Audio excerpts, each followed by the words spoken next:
안녕하십니까. 소쿨극장입니다. 오늘은 정조를 중시하던 조선시대에 외간 남자와 정을 통했다고 사형을 당한 여인에 관한 이야기입니다. 구독과 좋아요 그리고 알람 설정 부탁드립니다. 재미있고도 좋은 글로 보답하겠습니다. 이기조는 왕의 일가부치로 종친부의 종사품 관직인 부수벼슬을 살았는데 세상을 뜨기 전에 약간의 유산을 부친이 물려준 데다가 조정으로부터 복록을 받아서 먹고 사는 데는 지장이 없었다. 귀조는 왜소한 데다 인물도 변변치 못했지만 임금의 친족이었기 때문에 가난한 양반의 딸 옥금과 혼인했다. 처녀 때 미인으로 소문이 자자했던 옥금은 시어머니께 효도하고 남편을 하늘로 여기는 전형적인 양반 가문의 여인이었다. 세월이 흐르면서 자식 셋이 태어났고 매부의 경제적 도움을 받은 처남 김학도 과거에 급제하여 고을의 원님이 되었다. 그러다가 하늘 갔던 시어머니가 죽자 옥금의 몸속에서 알게 모르게 잠자고 있던 욕망이 꿈틀대기 시작했다. 못생기고 왜소한 데다 물건까지 시원찮은 남편과의 잠자리가 어느 때부터인가 옥금을 감질나게 했는데 그러자 옥금은 남편을 홀대하기 시작하면서 아내와 자식밖에 모르는 착한 남편에게 걸핏하면 욕설을 퍼부었고 때로 심할 때는 남편을 하인처럼 대하면서 손톱으로 핥히고 때로는 욕하고 때렸다. 그러던 어느 날이었다. 종친인 이계창이 난데없이 집으로 찾아왔다. 이계창은 태종의 후궁이 나온 왕자군의 후손으로 체격이 건장하고 잘생긴 남자였다. 근처에 왔다가 자네 생각이 나서 들렀네. 잘하셨습니다. 어서 오십시오. 종친부에서 가끔 얼굴을 마주치는 사이긴 하지만 귀조는 그의 방문이 썩 달갑지 않았다. 종친들 사이에 여색을 밝히는 호색한이라는 소문이 파다해서 왠지 꺼림칙했기 때문이다. 하지만 그보다 작첩이 높고 나이도 서너 살 많았기에 귀조는 그를 깍듯이 맞이했다. 지체 높은 종친이 방문했다는 정가를 받은 옥금은 정성을 다해 주안상을 마련했다. 옥금이 주안상을 들여오자 이계창은 놀란 기색을 감추지 못했다. 귀존의 부인이 예쁘다는 소문을 듣고 탐색차 들렀는데 생각보다 미색이 출중했기 때문이다. 여자 후리는데 능숙한 호색한답게 이계창이 초면에도 불구하고 농 섞인 칭찬을 늘어놓았다. 개수씨의 용모가 출중하다는 소문이 헛소문은 아니었습니다 그려. 양귀비의 환생이 아닌가 하고 제 눈을 의심했습니다. 그만하셔요. 농담이라도 부끄럽습니다. 옥금도 이계창의 건장한 체격과 사내다운 용모에 반했는지 얼굴이 발그레해서는 밝은 얼굴로 수작했다. 인사만 하고 나갈 줄 알았는데 옥금이 아예 술상 옆자리를 차지하고 앉자 귀조는 눈살을 찌푸렸다. 왕가의 부인이 초면인 남자와 술자리를 함께한다는 것은 법도에 어긋나는 일이기 때문이었다. 하지만 아내의 손에 쥐어사는 공처가인 귀조는 아무런 내색도 못하고 씁쓸한 미소를 지었다. 세 사람은 술을 마시기 시작했다. 이계창이 술을 권하자 옥금은 주저없이 받아 마셨다. 아내의 행실에 화가 난 귀존도 화풀이라도 하는 듯 계창이 권하는 대로 넙죽넙죽 받아 마셨다.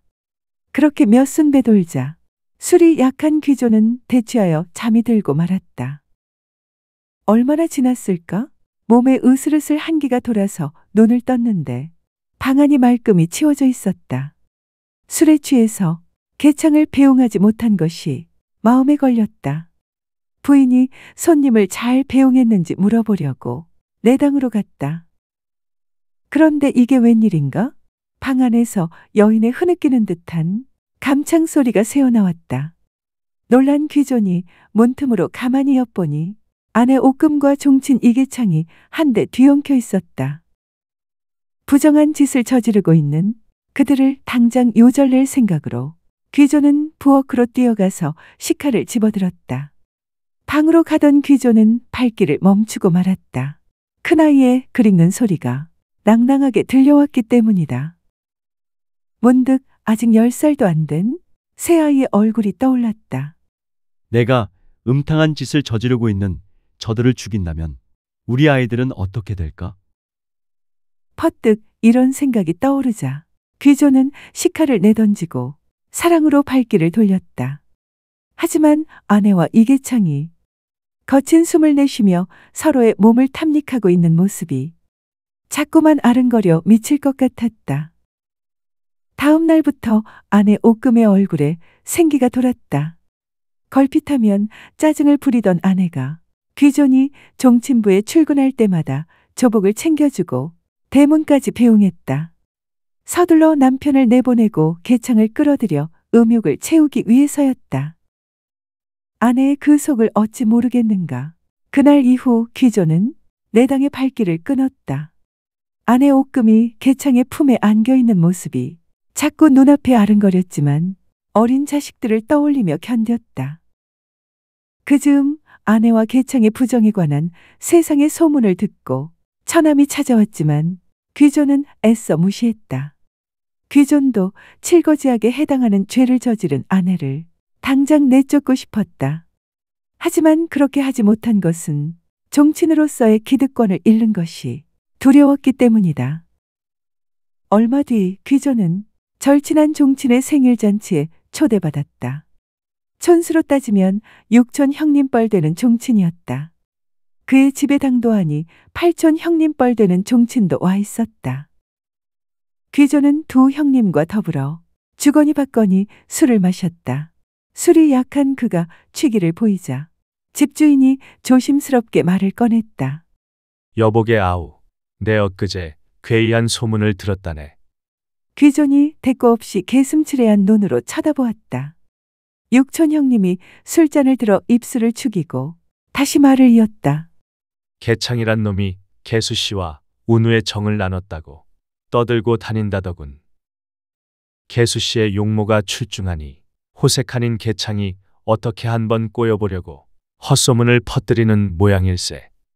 혹여 어디에서 그런 말을 듣더라도 괴념치 마시게. 형님, 그 소문은 헛소문이 아닙니다. 그게 무슨 소린가? 그 소문은 다 사실입니다. 수삼일 전에는 처남이 와서 만취한 귀조는 그동안 마음속에 꼭꼭 숨겨둔 말을 모두 쏟아냈다. 아내가 계창과 사통한 사실을 알고도 여태껏 참고 있었다는 말을 듣고 육촌 형님이 혀를 끌끌 차며 물었다. 개수 씨가 개창과 그런 음탕한 짓을 하는 것을 알면서도 왜 내쫓지 않았는가? 하루에도 수십 번씩 내쫓고 싶었습니다. 그렇게 하면 당장 제 마음은 편하겠죠. 하지만 마누라를 내쫓으면 올망졸망한 우리 자식 셋은 어떻게 합니까? 귀조는 울먹이며 단숨에 술잔을 입에 털어넣었다. 형님이 짠한 얼굴로 고개를 끄덕이며 빈잔을 채워주었다.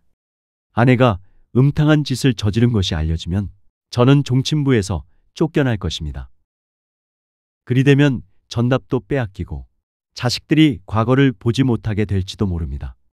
또 종친이라고 주는 복록도 다 빼앗아 갈 겁니다. 그것이 두려워서 목구멍이 포도청이라 꾹꾹 참고 있습니다. 가슴속에 꼭꼭 묻어둔 울분을 모두 쏟아낸 귀조는 술기운을 이기지 못하고 그 자리에 쓰러져 잠이 들고 말았다. 며칠 뒤 귀존의 처남 김학과 이계창이 의금부에 붙잡혀갔다. 생일잔치에서 귀존과 술을 마신 종친이 옥금과 계창의 사통 사실을 의금부에 고발했기 때문이다. 의금부 도사의 신문에 계창은 옥금과의 사통 사실을 부인하면서 자기를 시기하는 누군가의 모함이라고 발뺌했다.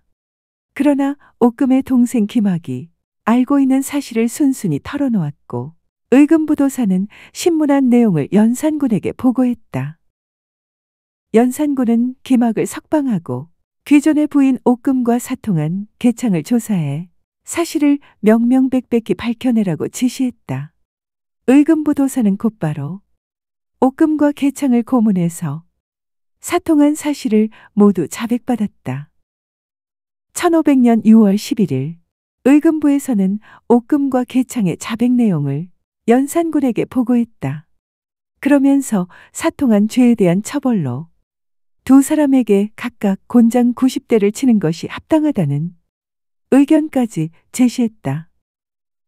연산군은 즉석에서 결정을 내리지 못하고 승정원에서 의논한 뒤에 죄인들의 처벌 수위를 결정하도록 명했다. 사건을 위임받은 승정원 관리들은 곤혹스러웠다. 옥금과 이계창이 저지른 죄는 법대로 따지면 흔히 일어나는 화간 사건에 불과했다. 하지만 사건 당사자들의 신분이 문제였다. 여자는 종친의 부인이고 남자도 종친이라는 사실 때문에 승정원 관리들은 쉽게 의견 일치를 보지 못했다. 승정원 관리들은 결론을 내리지 못한 채 연산군에게 불려갔다. 두 죄인에게 어떤 처벌을 내리는 것이 좋겠는가? 도승지 이세영은 국법보다는 성종임금 시절의 간부 어우동의 전례대로 처벌할 것을 주장했다. 선왕대 이동의 아내 어우동이 장기처럼 간음하여 사형당했고 그 상대들도 모두 장형을 받고 아주 먼 변방으로 귀양 보내어 노복으로 삼았습니다. 이런 전례에 따라 보수의 아내 옥금은 사형에 처하고 계창도 장형을 집행한 다음 온 가족을 아주 먼 변방으로 귀양 보내어 종으로 삼는 것이 합당하다고 생각합니다. 오승지 최한원은 국법에 따라 처벌할 것을 주장했다. 옥금과 계창이 음란한 짓을 저질러 성화를 더럽혔으니 사형에 처하더라도 오히려 남는 죄가 있습니다. 그러나 국법에 따르면 이들이 저지른 화가는 곤장 90대에 해당합니다. 백성들에게 모범을 보여야 할 종친에게 백성들의 형법을 적용하는 것 또한 국법에 합당하지 않으니 두 사람에게 각각 곤장 100대를 치고 아주 먼 변방으로 옮겨서 영구히 노비로 삼는 것이 옳을 듯하옵니다. 연산군은 승정원 관리들의 의견을 듣고도 선뜻 결정을 내리지 못했다. 그래서 다시 의정부의 중신들에게 의논하여 결정하도록 명했다.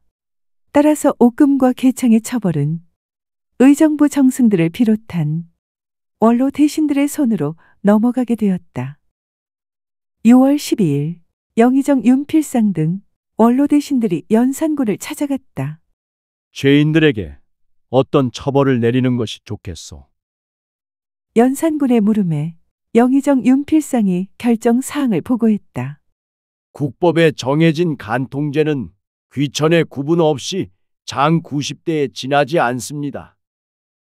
그러나 태조 때에도 사족의 부녀로서 실행한 사람은 그 남녀를 모두 형법 외의 죄로서 처벌했습니다. 죄의 경중에 따라 죽이기도 하고 살리기도 했던 것입니다. 옥금은 사족의 딸이며 종친의 아내로서 남편을 박대하고 음탕한 욕정을 마음대로 행했으니 그 죄가 크고 악행의 극렬함이 이를 데가 없습니다. 따라서 어우동의 전례에 따라 옥금을 중형에 처하는 것이 좋겠습니다. 더하여 간부 계창도 형법에 따라 장형을 집행하고 평안도의 아주 먼 변방의 쇠자란 고을에 온 가족을 영구히 노비로 소속하게 하는 것이 좋겠습니다. 연산군이 고개를 끄덕이며 윤필상에게 되물었다. 귀존이 집안을 다스리지 못한 죄는 어떻게 처단하겠는가? 귀존은 아내 옥금이 자기를 종처럼 구타하고 계창과 음탕한 짓을 저질렀는데도 자식들이 혹시나 과거 시험을 볼 수 없을까 걱정하고 또 복록을 잃는 것도 두려워 아내를 내쫓지 못한 어리석고 불쌍한 자이옵니다. 이런 용렬한 자에게 굳이 벌을 줄 것까지는 없다고 생각합니다. 그러나 연산군은 윤필상의 대답에 고개를 가로저었다. 귀존이 용렬하다고 해서 처벌하지 않는다면 후세 사람들에게 혼란을 받지 않을까 염려된다. 짐은 귀존도 처벌하는 것이 마땅하다고 생각한다. 마침내 6월 18일 연산군은 결단을 내렸다.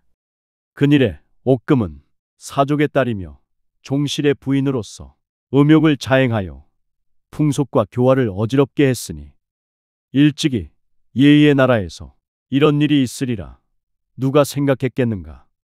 그러니 여러 대신들의 의논을 거두고 합하여 중형에 처한다.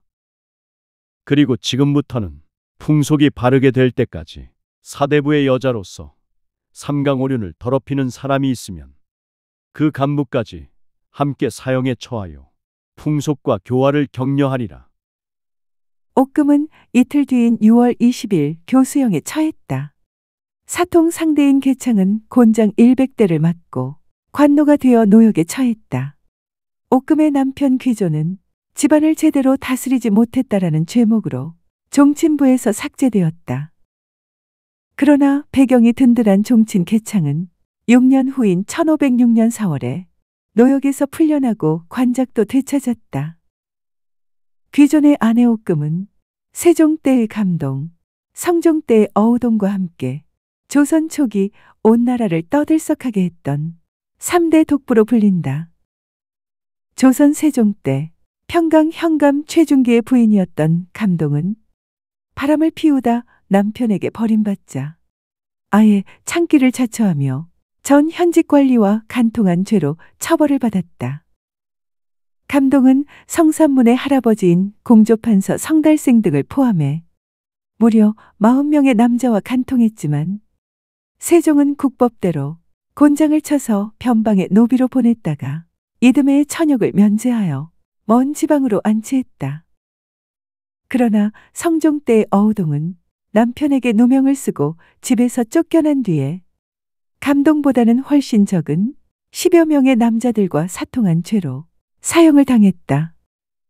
어우동은 관계한 남자의 숫자만 따지면 감동보다 죄질이 훨씬 약한데도 종친의 부인이라는 이유로 중형에 처했다.